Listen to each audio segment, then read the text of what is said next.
Welcome to the chaos of my kitchen that I now have to tackle. So yeah, good morning.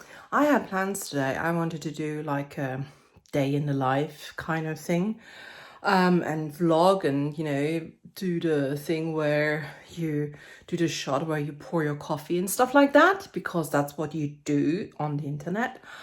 But I was woken by a little black and white cat, who's not that little, he weighs 5.5 kilos, bringing in a rather big rat. Yeah. And as I was dealing with the rat, because he just let it loose, and I was trying to catch it, and I have a method for this. I can explain it actually, because I think it's rather genius. The other cat, the tortoiseshell, threw up over my shoes. So instead of having coffee, I was chasing a rat and cleaning up sick from my shoes. And then my family got up, and because I'm kind and stupid, I made them lunches to take to school and work. And then I drove the husband to the train station and continued on to take the kid to school, because the kid is not feeling that great. So, kind. Anyway, so now I'm left with a very, very messy kitchen, and then we get on.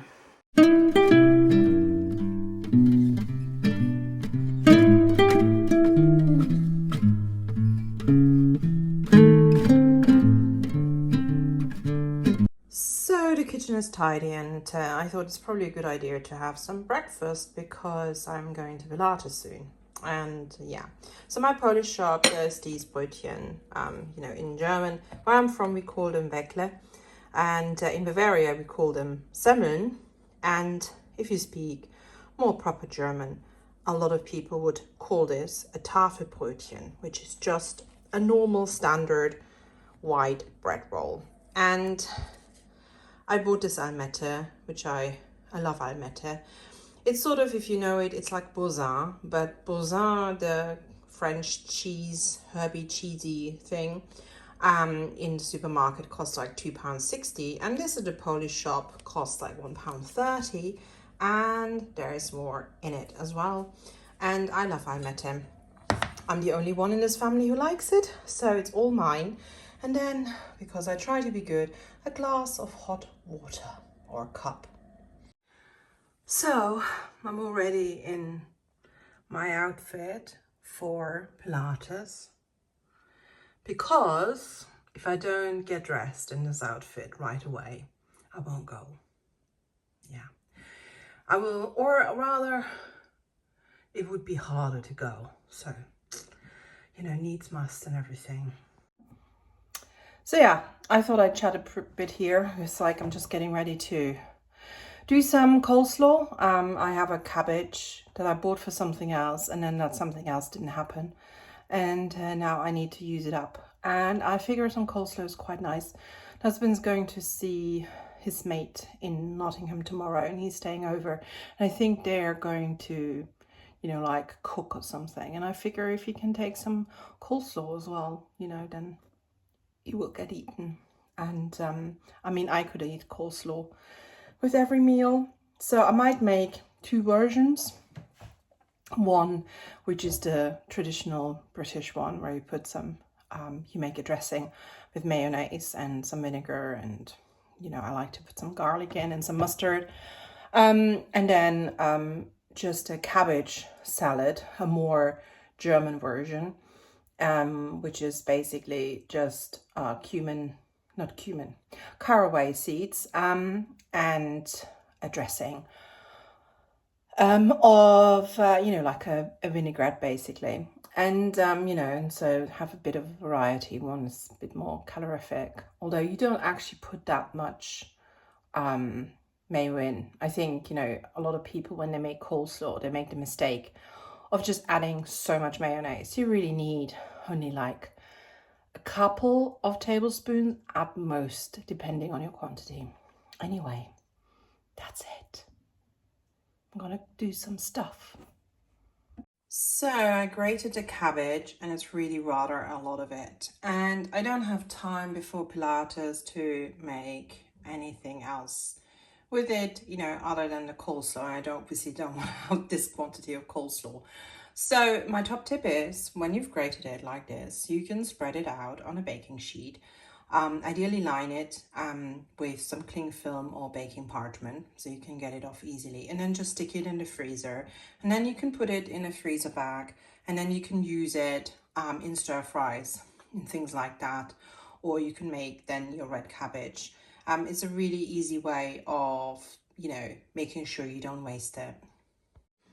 So here you have it. I spread it out, and the reason why I spread it out, I don't spread it out that thinly because this is enough. It will freeze, but then I can break it off, and so I don't have just a ginormous clump of red cabbage. It's easier then to work with it when it comes out of the freezer.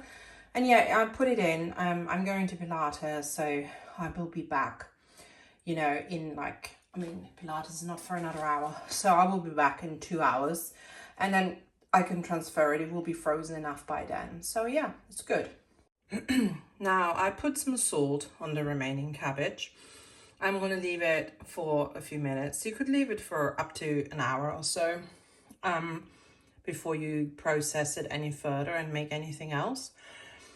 But I don't have an hour because I need to go in about half an hour. So I'm just going to leave it. It's been sitting there now for like 4 or 5 minutes, and I'm going to leave it for another few minutes, and then I'm going to make the coleslaw. So this is the one with a dressing and caraway seeds. Caraway seeds for me in cabbage is kind of like, it's just so German. It's just a taste of home. And yeah, it's a very typical thing. You would find these things everywhere, like cabbage salads, you know, with all sorts of cabbages, and carrot salads. These kind of raw food salads are very typical German. Would you believe it? But it is. So, and this is the dressing for the other coleslaw. So in here you have 2 tablespoons of mayonnaise, 2 heaped teaspoons of mustard, a tiny little bit of honey, some white wine vinegar, a touch of olive oil, some salt, and then I'm going to add pepper to the overall thing when I mix it through, because I don't know how much pepper I want. So yeah, that's it. And there you have it. Red cabbage and carrot slaw. Lovely. So yeah, I'm going to put those in the fridge now, and I look forward to lunch. Nothing makes me happier. So I'm just waiting to go to Pilates. The whole coleslaw thingy took less than half an hour, really. So there you go. I have to remind myself that I'm quite good at these kind of things sometimes, especially with everything, you know, that my brain's doing. You know, like some of you, you know, there's 17 or 18 of you. And you all know me. So, you know, you probably know that I have been struggling with my mental health a lot recently. And in fact, it started quite a few years ago, and it sort of got progressively worse until I hit that proverbial rock bottom last autumn, and took a bit of a break from online and try to keep myself together. And yeah, I finally now have a therapist again. It took a long time to get to this point. I was discharged from mental health services twice because they felt they couldn't help me, because I didn't want to do CBT, which is cognitive behavioral therapy, if you don't know. I have done CBT in the past. I don't think it helped me.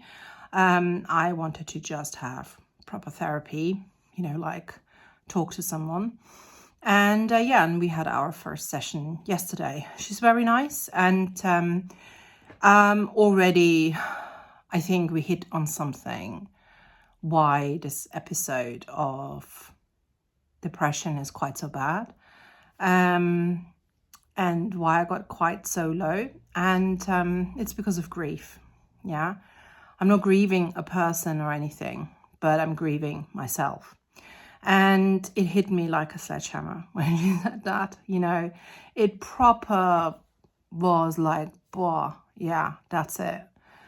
That's what I'm feeling." You know, I'm no stranger to grief. I've lost people I loved in the past, so I know what grief feels like, and this is grief. I'm grieving the loss of my health.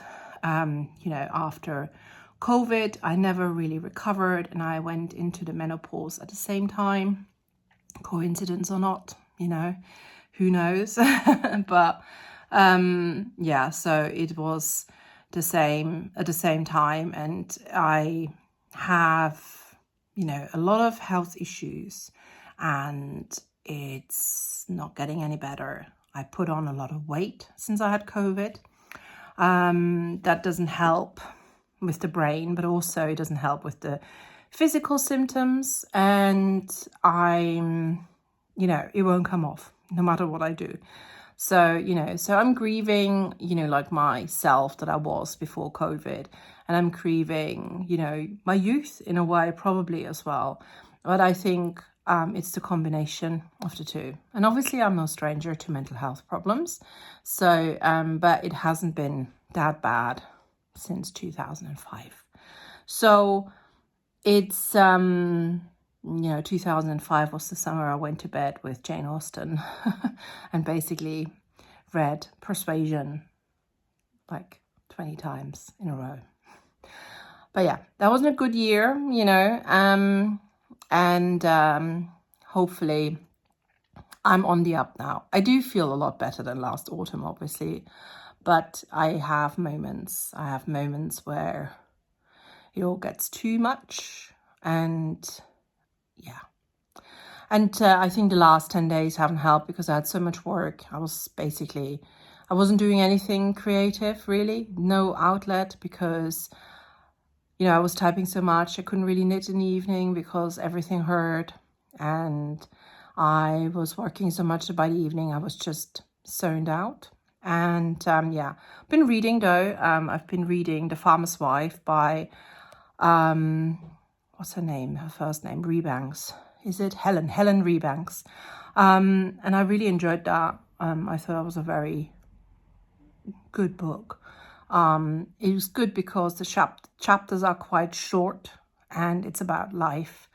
And I related to a lot of the things that she said about motherhood. And whilst I don't have a farm, I related to a lot of it. So yeah, I think it's a very kind of nice reflection on who we are, where we fit in, of those who came before us and all that kind of stuff. I like that. But anyway, now it's time to go and Pilate, as my teenager calls it.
Pilates red face.